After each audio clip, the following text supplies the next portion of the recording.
Good morning बच्चों।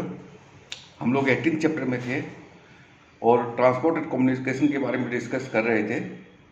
इसमें हमने rail transportation, road transportation and water transportation के बारे में डिस्कस किया था और उसमें हमने काफ़ी अच्छा डेटा डिस्कस किया था और डेटा काफ़ी इम्पोर्टेंट है आपके लिए। और मैं होप करता हूँ कि आप लोग डेटा कलेक्ट करके और अपनी तैयारी अच्छी तरह कर रहे होंगे। 1 बाय 1 ये जो ट्रांसपोर्ट सिस्टम है ये काफ़ी इम्पोर्टेंट है आपके एग्ज़ाम पॉइंट ऑफ व्यू से और मैं आस करता हूँ कि आप लोग इसकी अच्छी तैयारी कर रहे होंगे। और डेली मैं आप लोग को बताता हूँ कि बहुत से बच्चे वीडियो सुनते नहीं हैं, ना वीडियो देखते हैं और अपने बुक से मिलान नहीं करते हैं। कुछ ही बच्चे वीडियो देखते हैं और अपनी एब्सेंटी दर्ज कराते हैं कि उन्होंने क्लास नहीं की। तो क्लास करने के लिए आप लोगों को वीडियो देखना है, तो मुझे पता लग जाता है कि आप लोगों ने कितने बच्चों ने क्लास अटेंड की है, वीडियो कितने बच्चों ने देखा है। और आप लोग जब क्लास नहीं करते तो जो डेटा है वो आप लोगों का बेकार चला जाता है। जब इकट्ठा हो जाएगा तो उसके बाद में आपको याद करना बहुत मुश्किल हो जाएगा।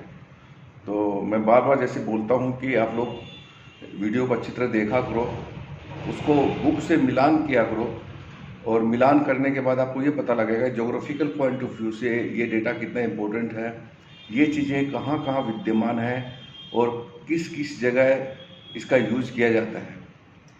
तो जैसे हमने रेल ट्रांसपोर्ट में डिस्कस किया था, रेल ट्रांसपोर्ट कितने भागों में डिवाइड किया गया है और इसके जो गेज हैं कितने प्रकार के होते हैं, इनकी दूरियां कितनी होती हैं, रेल ट्रांसपोर्ट की लंबाई कितनी है, कब शुरू हुई थी, ये सब चीज़ें डेटा हम लोग डिस्कस कर चुके हैं। आज हम लोग डिस्कस करेंगे हवाई यात्रा के बारे में। हवाई यात्रा क्या होती है और ये कब शुरू हुई थी और इसकी जो वैल्यू क्या है। हवाई यात्रा के बारे में हम लोग डिस्कस करें तो हवाई यात्रा आधुनिक यात्रा है और इसकी शुरुआत बहुत पहले नहीं हुई थी, अभी शुरू हुई है और ये काफ़ी कॉस्टली अफेयर्स है। इसमें आप लोग एक नॉर्मल आदमी के लिए इसमें सफ़र करना बहुत मुश्किल है, लेकिन ये इसके फ़ायदे भी बहुत हैं। ये हमारे टाइम की बचत करता है और हमें कई तरह के फ़ायदे देता है। वायु परिवहन एक स्थान से दूसरे स्थान जाने के लिए तीव्र मार्ग है या साधन है। परिवहन की इस विद्या ने यात्रा समय को घटाकर दूरियों को कम कर दिया है। जो दूरियां काफ़ी लंबी हुआ करती थी, अभी इसका समय बहुत कम हो गया है और ये बहुत ही ज़्यादा लाभदायक हो रहा है। खासकर भारत जैसे महाद्वीप पर, भारत जैसे स्थान पर जहाँ की पहाड़ी एरिया है, एक स्थान से दूसरे स्थान जाने के लिए हमें पहाड़ों को चारों तरफ से घूमते हुए क्रॉस करना पड़ता था। हवाई यात्रा में यह दूरी काफ़ी कम हो गई है और दूरी कम होने की वजह से हमारा सफ़र भी कम हो गया है और कॉस्टली की जगह आजकल समय की बचत करना बहुत ही ज़रूरी है। तो समय की बचत हमारे पास काफ़ी हो जाती है। भारत जैसे विस्तृत देश के लिए वायु परिवहन का महत्व दिनों दिन बढ़ता जा रहा है। यहाँ दूरियां बहुत लंबी हैं तथा भूभाग एवं जलवायु दशाएं अत्यंत विविधतापूर्ण है। जैसा कि मैंने आपको बताया, ऊबड़ खाबड़ ऊंचा नीचा है, इसकी वजह से रोड ट्रांसपोर्ट में काफ़ी टाइम लग जाता है।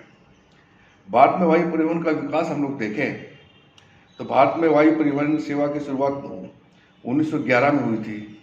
1911 में हमारी वायु परिवहन सेवा आरंभ हुई थी, जब इलाहाबाद से 10 किलोमीटर दूरी तक वायु डाक भेजने के लिए पहली उड़ान भरी गई थी। यह इलाहाबाद से शुरू की गई थी और पहली उड़ान 1911 में डाक सेवा भेजने के लिए की गई थी।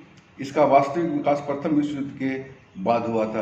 प्रथम विश्व युद्ध जब हुआ था उसके बाद में विश्व लेवल पर हम लोग देखें तो इसका ज़्यादा विकास उसके बाद ही हुआ है।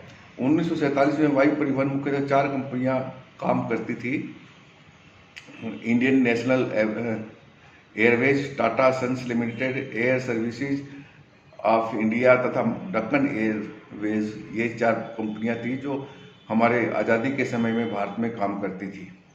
1951 के हम लोग डेटा देखें तो 4 और कंपनियां Bharat Airways, Himalayan aviation limited, Airways India तथा कलिंगा एयरलाइंस वगैरह ने शुरू किया था और इसमें शामिल हो गए थे। 1953 में हम लोग देखें, बात करें तो वायु परिवहन का राष्ट्रीयकरण करके दो निगम एयर इंडिया लिमिटेड तथा इंडियन एयरलाइंस का गठन किया गया था। सिर्फ दो भागों में इसको डिवाइड कर दिया गया था और ये हुआ था आपका 1953 में। इंडियन एयरलाइंस को इंडियन के नाम से जाना जाता था। एयर इंडिया लिमिटेड की हम लोग बात करें, जो पहली कंपनी की बात करें, एयर इंडिया लिमिटेड यात्रियों तथा नौभार यातायात दोनों के लिए अंतर्राष्ट्रीय वायु सेवाएं उपलब्ध कराता है। ये एक देश से दूसरे देश जाने के लिए हमारे लिए उपलब्ध है। यह अपनी सेवाओं द्वारा विश्व के सभी महाद्वीपों को जोड़ता है।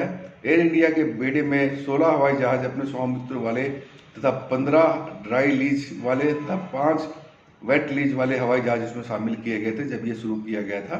एयर इंडिया लिमिटेड ने बोइंग कंपनी के साथ मिलकर 68 हवाई जहाज खरीदने का समझौता किया।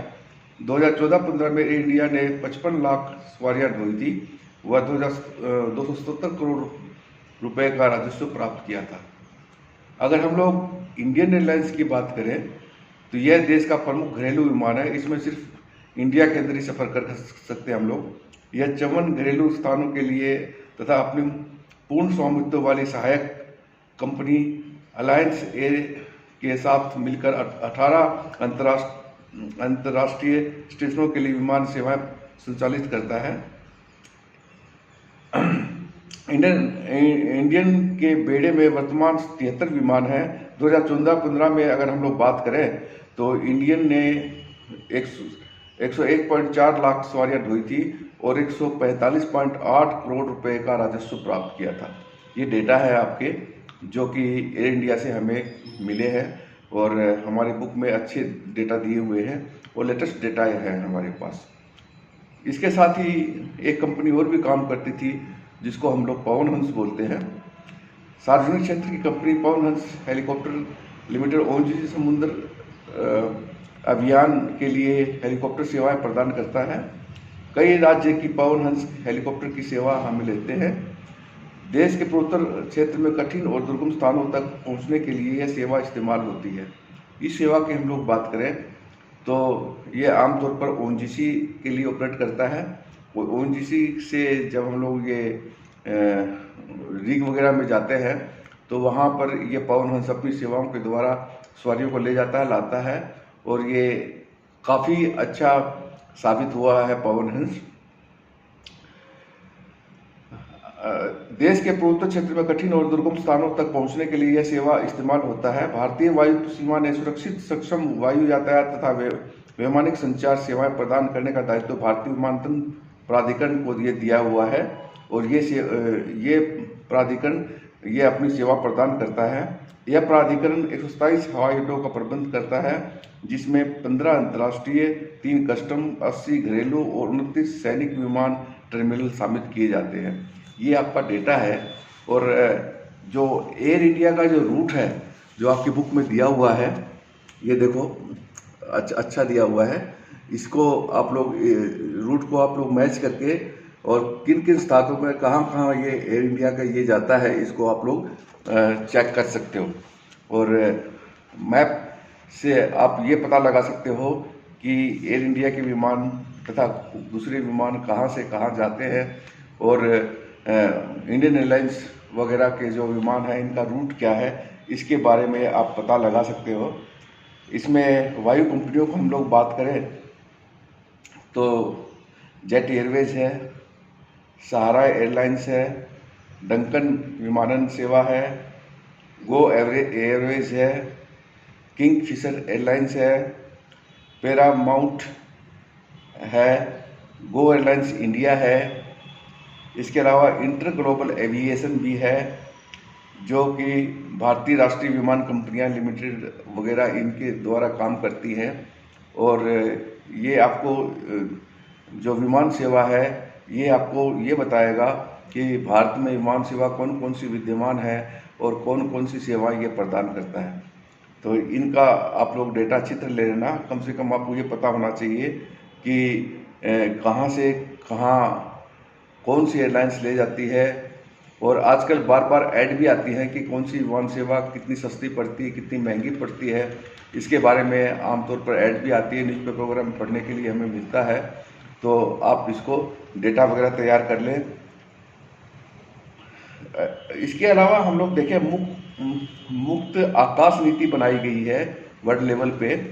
भारतीय निर्यातकों को मदद देने तथा निर्यात को प्रतियोगिता पूर्ण बनाने के लिए सरकार ने अप्रैल 1992 में नौभार के लिए मुक्त आकाश नीति आरंभ की थी। इस नीति के अंतर्गत विदेशी एयरलाइंस तथा निर्यातकों का संगठन कोई भी मालवाहक परिवहन देश में ला सकता है।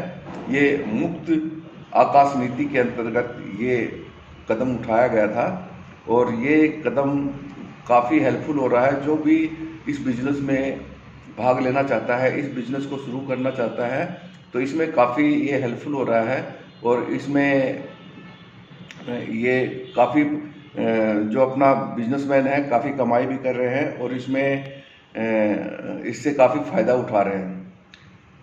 इसके अलावा मैं बार बार आपको ये भी बात करता हूँ, ये था आपका एयर सर्विस के बारे में हम लोग डिस्कस कर रहे थे। और अभी मैं आपसे पूछता हूँ कि आप लोगों अभी इसके लिए असाइनमेंट के बारे में कई बच्चे पूछते हैं कि असाइनमेंट कब जमा करना है, क्या नहीं करना है। तो आपको असाइनमेंट जिस बच्चे दे चुके हैं, असाइनमेंट हम लोग बच्चों का ले चुके हैं। अभी असाइनमेंट का कोई और टाइम नहीं है। हम लोग सिलेबस पूरा करके उसके बाद कुछ सोचेंगे असाइनमेंट लेना है या क्या लेना है, उसके बाद हम लोग कुछ डिस्कस करेंगे। और इससे पहले जो सिलेबस वगैरह है आपका वो कंप्लीट होने के बाद ही सब कुछ किया जाएगा। तो ये आप लोग बेकार के क्वेश्चन न पूछें। और बेकार के जो हमारा ग्रुप है एजुकेशन के लिए है, हमारी क्लासेस के लिए है। आप अपने वजीफ़ा काम मिलेगा वो कौन सा मिलेगा ये अपने ग्रुप में डिस्कस ना करें। अपने जो ज्योग्राफी का ग्रुप है उसको ज्योग्राफी के लिए रहने दें। और उसमें बेकार की चीज़ें पूछोगे तो हमारा जो टॉपिक है वो हमारा जो ग्रुप है वो दूसरे काम के लिए इस्तेमाल होने लग जाएगा। तो सभी बच्चों से मेरा अनुरोध है कि आप जो ग्रुप जिसके लिए बनाया गया है वही बातें उसमें करें। और स्टार्टिंग में मैंने आप लोगों को ये समझा दिया था कि ग्रुप का इस्तेमाल आप लोग दूसरे ढंग से ना करें। और उसमें आप लोग बेकार का डिस्कशन करोगे तो ग्रुप का जो मेन मोटो है वो ख़त्म हो जाएगा।